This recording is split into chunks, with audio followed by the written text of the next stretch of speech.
What's going on, everybody? Kalipis Tech here, coming back at you with another video. This is pros and cons for the Visible Midnight. In this video, I'm going to be giving you some of the strengths and weaknesses of this phone.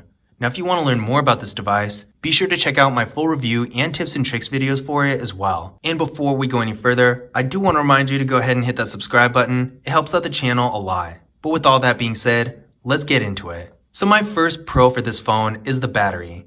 Now, this phone doesn't have the biggest battery out there, but for the average user, it's definitely going to have plenty of life for you. In fact, probably more than you need. So we're getting a 4,000 milliamp hour battery here. This supports 10 watt fast charging, so definitely not half bad. And since the battery is going to have more than a day worth of life in it, as it degrades over time, you're probably not going to notice it. It's really not going to impact you nearly as quickly as it would with a smaller battery, like say an iPhone battery or something like that. In addition to this, if you're in a situation where your phone is dying and you don't have a whole lot of time to charge it up, the 10 watt fast charging is definitely going to come in handy. My second pro for this phone is the large display. At 6.52 inches, it's not the biggest display out there, but I do think it's one of the best sizes for a smartphone today. It's definitely going to be large enough for content consumption, so if you're streaming videos, playing a game, viewing photos, even reading, everything is going to show up pretty large on this phone, so it's all going to be easy to see, and you'll overall get a nice experience with it. In addition to this, it has a 20:9 aspect ratio, so we're getting a taller and more narrow form factor than some other phones. So if you're reading, more stuff is going to fit on the screen, so you won't have to scroll as much. And when you're watching videos, it's going to have a nice cinematic look. While it's definitely big enough to give you a good experience, the display is also not too big, so it won't be uncomfortable to hold in your hand or carry in your pocket. My third pro for this phone is the overall design. Now, appearance-wise, this phone doesn't have the most unique or premium design, but for what it is, it's pretty decent. The bezels really aren't too thick, even the bottom bezel really isn't too bad, and the water drop notch up here, which usually I'm really not a big fan of these, but this one isn't really too intrusive and it does look pretty nice and clean. The phone also has a nice slim design, which, going back to what I was saying before about the display, contributes to the phone not being too bulky, making it pretty comfortable to hold in your hand or carry in your pocket. Another thing I really like about this design is that it has some nice weight to it. Usually really entry-level phones like this are a little bit lighter, making them feel kind of cheap, but with this phone it definitely does have a lot more weight to it, making it feel more premium and overall better quality. The buttons are also built really well. You can really tell when you press them, they have some nice build quality. And again, with lower level phones like this, typically they end up having kind of flimsy buttons, so that is a nice thing to see on this phone, that they are good quality. My fourth pro for this phone is the wireless charging. Now, wireless charging isn't a game changer by any means, but it's a real nice feature to have. First of all, it's obviously an alternative to plugging the phone in, which depending on your situation can be pretty convenient. And another nice thing about it is if your charging port breaks, especially on a lower end phone like this, it's probably going to cost a lot more than it's even worth fixing it. So under normal circumstances, without wireless charging, you'd probably just have to replace the phone. But on this phone, with wireless charging, if something happens to your charging port, of course you're not going to be able to do any data transfer, but you'll still be able to charge it up, and if you want, probably get quite a bit more time out of it. So again, wireless charging isn't really a necessity, but it's nice to see that this phone has it, considering that the vast majority of phones that aren't flagship phones, even much more expensive phones than this, don't have that feature. My fifth pro for this phone is the camera setup.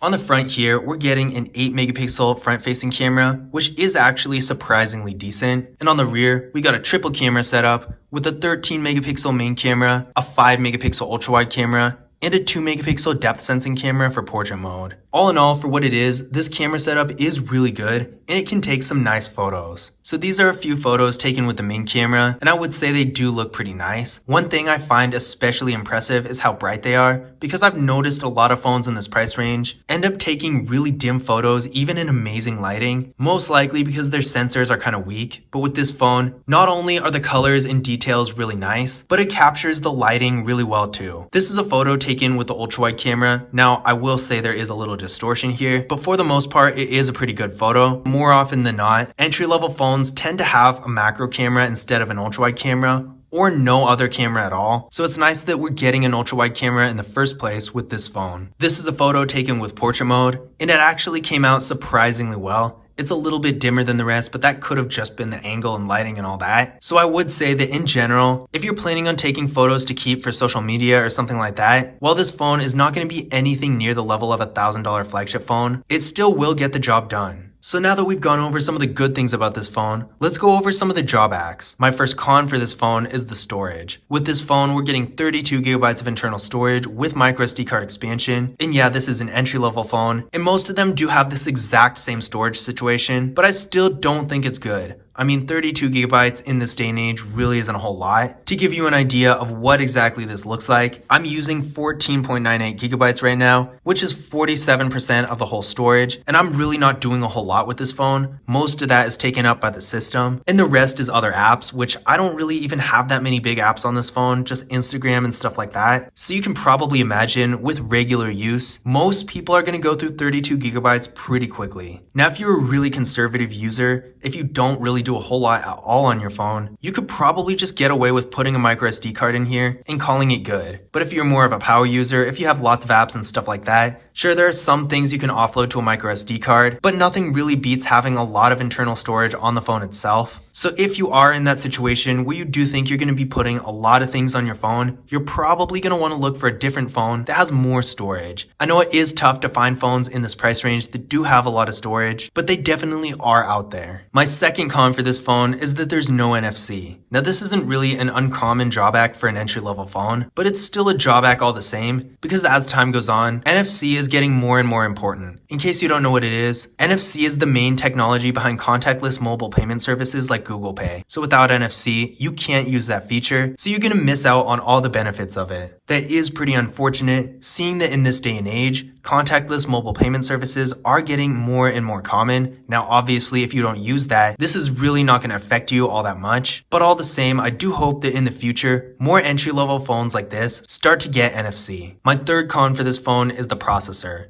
Now, this phone is getting 3 gigabytes of RAM with the MediaTek Helio P22 processor. I ran a Geekbench 5 benchmark test on this phone, and it came back with a single core score of 147 and a multi-core score of 820. Now, these numbers don't really mean a whole lot without anything to compare them to, so I do recommend running a Geekbench 5 benchmark test on your current device and comparing them to this to see if this phone would be an upgrade. But I will say from my experience, it does run decently smoothly for most activities, although a few apps, including Geekbench 5 itself, have crashed while I've been using it. And while it's not going to be happening every 5 seconds or anything like that, if you're on your phone constantly, you are probably going to run into that issue once or twice with a few different apps, especially something like Instagram that has a lot going on it graphics wise. And if you're doing mobile gaming and stuff like that, I could definitely see you running into that issue at some point. So overall, while this phone is pretty good for basic activities, if you're on your phone more heavily, you're probably going to want a phone with a stronger processor than this. Now, my fourth con for this phone is the software. I will say this is a little nitpicky, but this phone does have Android 11 right now, and we're currently on Android 12. And seeing as this is a super entry-level phone branded by Visible, you're probably not going to be getting updates on this phone anytime soon. So if you do want the latest version of Android as it comes out, this is definitely not going to be the phone for you. My fifth and final con for this phone is the display quality. Now, we talked in the pros about the display size, and I still stand by that. I do think this display is a great size for content consumption, but as far as the quality goes, that's a different story. This display is an LCD display with a resolution of 720p, a PPI of 269, and again an aspect ratio of 20:9. So the size specs of this phone are great, but the quality, in my opinion, is something you can definitely do better on. I've seen plenty of entry-level phones with sharper images and just brighter colors and everything in general. One thing I especially don't like about this phone is the viewing angles.